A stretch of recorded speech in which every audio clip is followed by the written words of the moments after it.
Welcome to Logan's Garage. In the last couple videos, we completely rebuilt our cooling system. In today's video, we're going to be filling it, bleeding it, getting the car out of the garage, getting it up to temperature, checking for leaks, and we're going to rip it down the street. Pretty exciting. Stay tuned.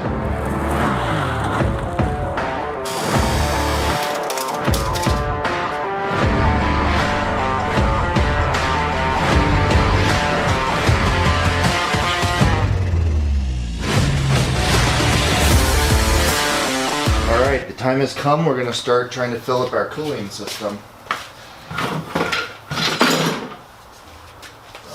I'm going to take it nice and slow, and I'm going to start with a gallon of water so that if we do have any crazy leaks, we can address that.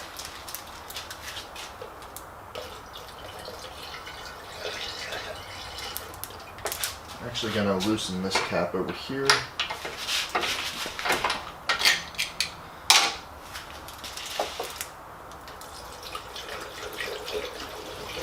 Okay, so far so good.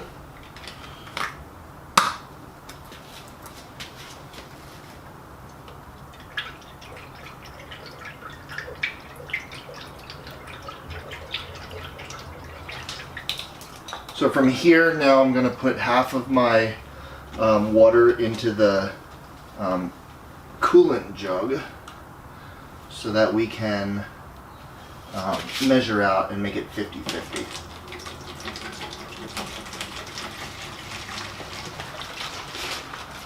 So this jug is now 50-50 coolant.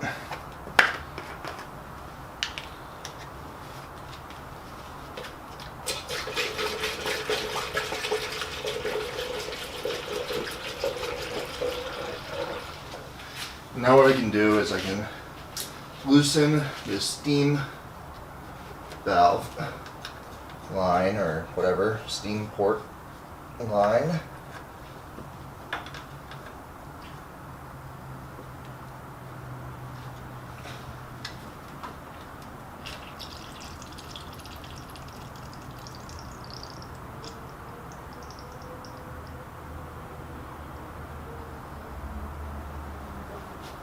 And that right there is the highest part of the cooling system, so that has all the trapped air in it.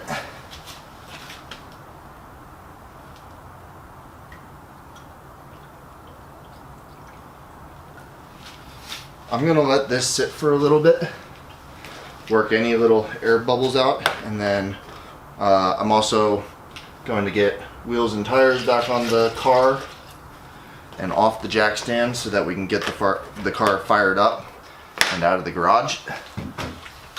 Alright, so update, we got the car on and it's been idling for a little bit.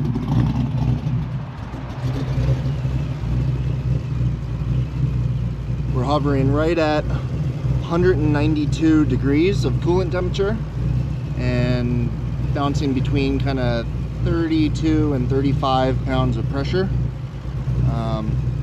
I think the new exhaust has kind of messed up the fuel table a little bit, and the RPM's hunting a little bit more than it used to, as you can probably hear in the video. So all in all, I think we got the system bled and it's working really well.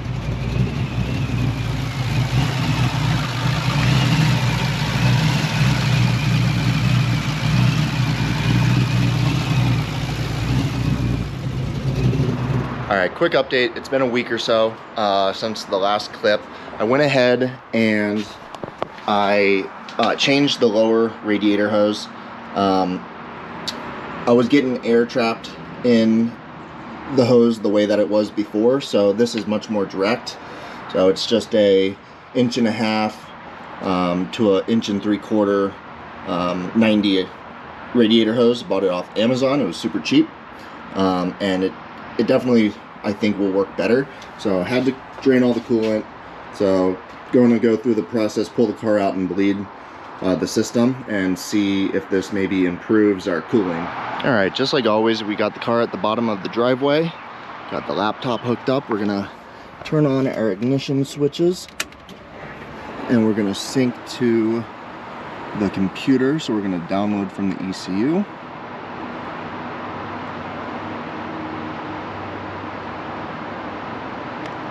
And then we're gonna link it, and we're gonna open up our gauges, and we should be able to crank it. So we'll pop it out of drive and see what happens.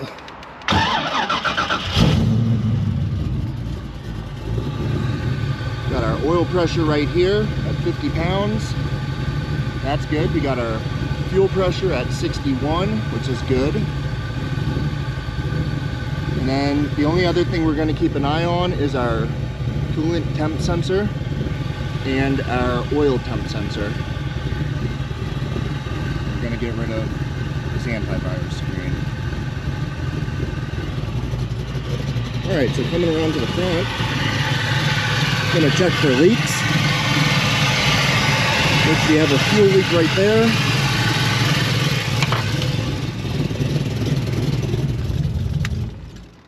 Alright. Grab a wrench, put a little turn on it.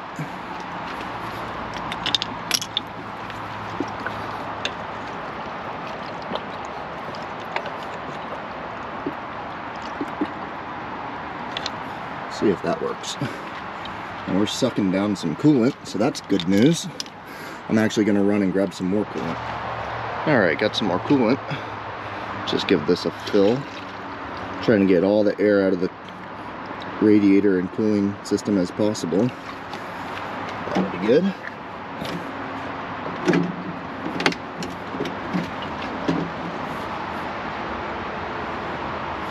Let's give this another try.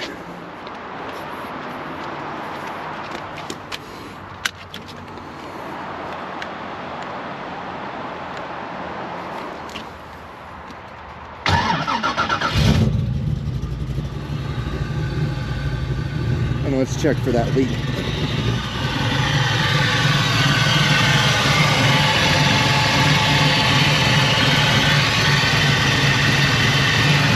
Looks good.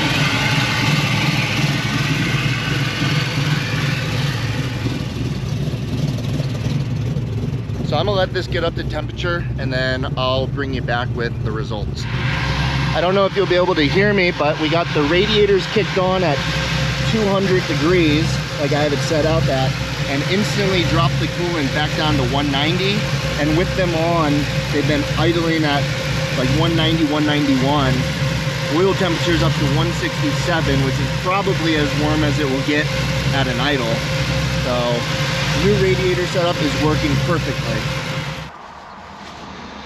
All right, we're in the car. We're gonna try driving it down the street. First time in probably 2 years, so let's see what happens.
was our first drive around the block, and gotta admit, my hands are a little shaky. Let's just double check, make sure we don't have any crazy leaks going on, but everything on the computer looks really good. Good oil pressure and good coolant temperature.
All right, we're gonna end the video off here.